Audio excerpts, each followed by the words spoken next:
أعوذ بالله من الشيطان الرجيم. بسم الله الرحمن الرحيم. ومن يهد الله فهو المهتد ومن يضلل فلن تجد لهم أولياء من دونه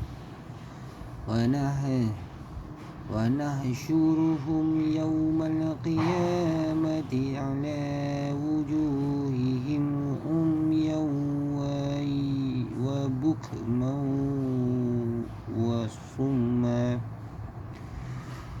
مأواهم جهنم كلما خبت زدناهم سعيرا ذلك جزاؤهم بأنهم كفروا بآياتنا وقالوا وإذا كنا عظاما ورفاتا أئنا لمبعوثون خلقا جديدا أولم يروا أن الله الذي خلق السماوات والأرض قادر على أن يخلق مثلهم وجعل لهم أجلا لا ريب فيه فأبى الظالمون إلا كفورا قل لو أنتم تملكون خزائن رحمة ربي إذا لأمسكتم خشية الإنفاق وكان الإنسان قتورا ولقد آتينا موسى 9 آيات بينات فاسأل بني إسرائيل إذ جاءه فقال له فرعون إني لأظنك يا موسى مسحورا قال لقد علمت ما أنزل هؤلاء إلا رب السماوات والأرض بصائر وإني لأظنك يا فرعون مثبورا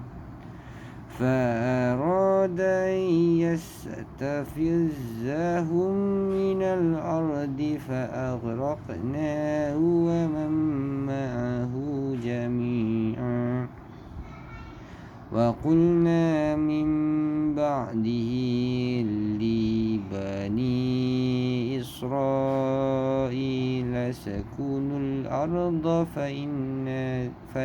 فإذا جاء وعد الآخرة جئنا بكم لفيفا.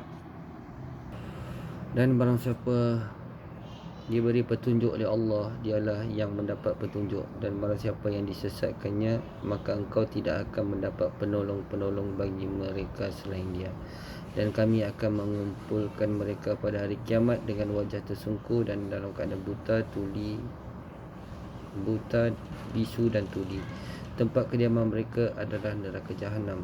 Setiap kali api Jahanam itu padam, kami akan tambah lagi jalan bagi mereka. Itulah balasan bagi mereka kerana sesungguhnya mereka kufur kepada ayat-ayat kami dan kerana mereka berkata, apabila kami telah menjadi tulang belulang dan hancur lebur, apakah kami benar-benar akan dibangkitkan kembali sebagai makhluk baru? Dan apakah mereka tidak memperhatikan bahawa Allah yang menciptakan langit dan bumi adalah maha berkuasa pula menciptakan yang sama dengan mereka, dan dia telah menetapkan waktu tertentu mati atau dibangkitkan bagi mereka yang tidak diragukan lagi, maka orang zalim itu tidak menolaknya kecuali dengan kekufuran.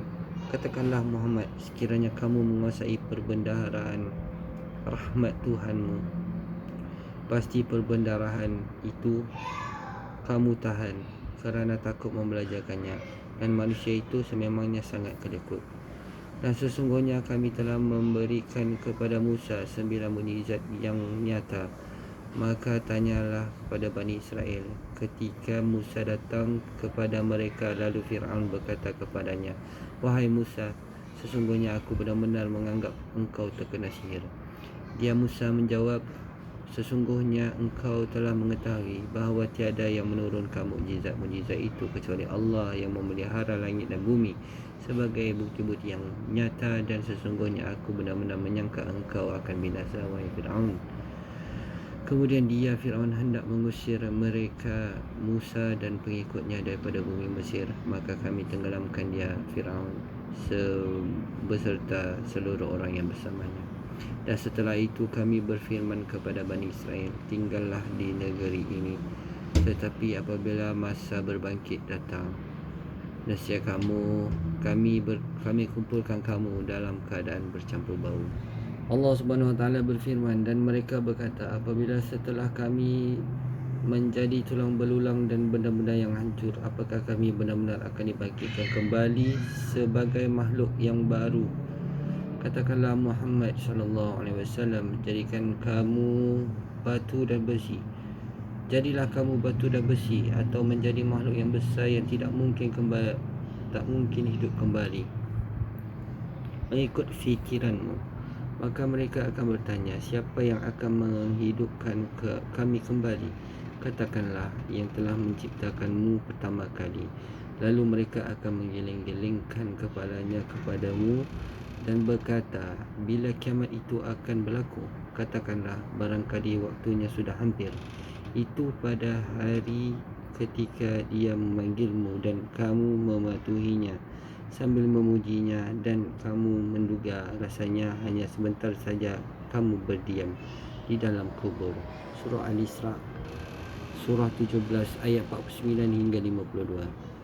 Akibat kata-kata mereka itu, Allah Subhanahu Wa Taala berfirman, itulah balasan bagi mereka kerana sesungguhnya mereka kafir kepada ayat-ayat kami, dan kerana mereka berkata, apabila setelah kami menjadi tulang belulang dan benda-benda yang hancur, apakah kami benar-benar akan dibangkitkan kembali sebagai makhluk baru? Surah Al-Isra, surah 17 ayat 98. Cuba perhatikan jawapan terperinci daripada setiap pertanyaan yang diajukan mereka. Pertama, mereka mengatakan, apabila setelah kami menjadi tulang belulang dan benda-benda yang hancur, apakah kami benar-benar akan dibangkitkan kembali sebagai makhluk yang baru? Maka pertanyaan mereka dijawab, jika kamu menyangka bahawa dia bukan pencipta kamu dan bukan pula Tuhan, maka mengapa kamu tidak menjadi makhluk baru yang tidak dibinasakan oleh kematian, seperti batu, besi, atau menjadi makhluk yang lebih besar mengikut fikiranmu? Jika kamu berkata kepada kami, boleh jadi yang menciptakan kami dengan sifat ini dan memelihara kami dengan pemeliharaan ini tidak menerima kekekalan dan tidak menjadikan kami sebagai batu dan besi, maka sungguh telah tegak hujah ke atas kamu dengan pengakuanmu sendiri. Maka tiada yang menghalangi antara yang menciptakan dan memelihara kamu dengan yang mengembalikanmu sebagai makhluk baru. Hujah itu mempunyai pengukuhan lain, iaitu seandainya kamu menjadi batu atau besi atau makhluk yang lebih besar daripada kedua-duanya, tentu ia berkuasa membinasakan, menyempurnakan zat kamu dan memindahkan dari satu keadaan kepada keadaan yang lain. Sesiapa yang berkuasa dalam mengatur jasad ini berupa membinasakan, menyempurnakan dan memindahkannya dari satu keadaan kepada keadaan yang lain, tentu ia tidak akan lemah dalam mengatur jasad yang lebih kecil. Maka Allah Subhanahu Wa Taala mengkhabarkan bahawa mereka mengajukan pertanyaan lain, siapa yang akan mengembalikan kami setelah jasad kami hancur? Maka Allah Subhanahu Wa Taala menjawab mereka dengan firman-Nya, katakanlah, yang telah menciptakanmu pertama kali. Surah Al-Isra 17 ayat 51.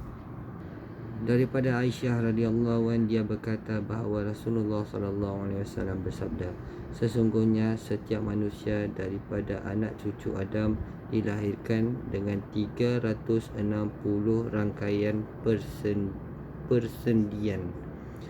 Maka sesiapa yang bertakbir, bertahmid, bertahlil, bertasbih serta memohon ampun Allah Subhanahu Wa Taala, menyingkirkan batu-batu, duri-duri atau tulang belulang daripada jalan yang biasa dilalui manusia, siapa serta menyuruh kepada yang makruf dan mencegah daripada yang mungkar adalah sebanding dengan 360 jumlah persendian.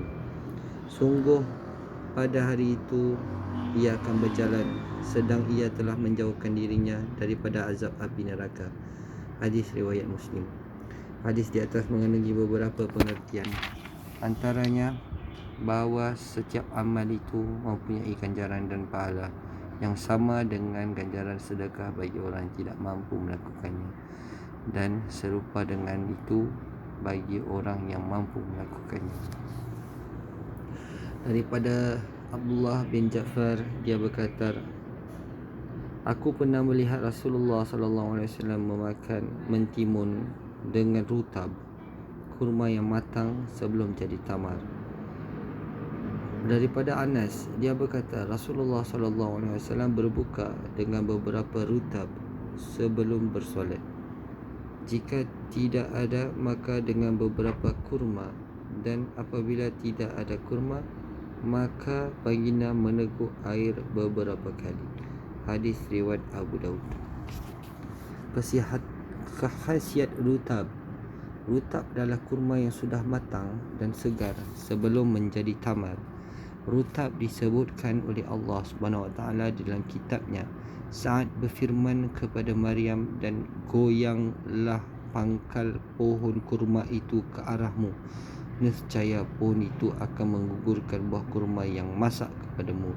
Surah Maryam surah 19 ayat 25. Tabiat kurma yang masih segar adalah tabiat air yang memiliki sifat panas dan lembab, yang menguatkan perut yang sejuk, menyeimbangkannya, menambah penghasilan mani, menambah kegemukan, dan mengandungi kalori yang tinggi. Kurma adalah buah yang paling bagus untuk penduduk Madinah dan daerah lain yang memang ditanam pohon kurma dan sangat bermanfaat bagi tubuh. Sehubungan dengan itu, Nabi SAW biasa berbuka puasa dengan kurma segar, kurma kering, atau dengan air sejuk kerana sifatnya yang lembut dan manis. Sadaqallahul azim.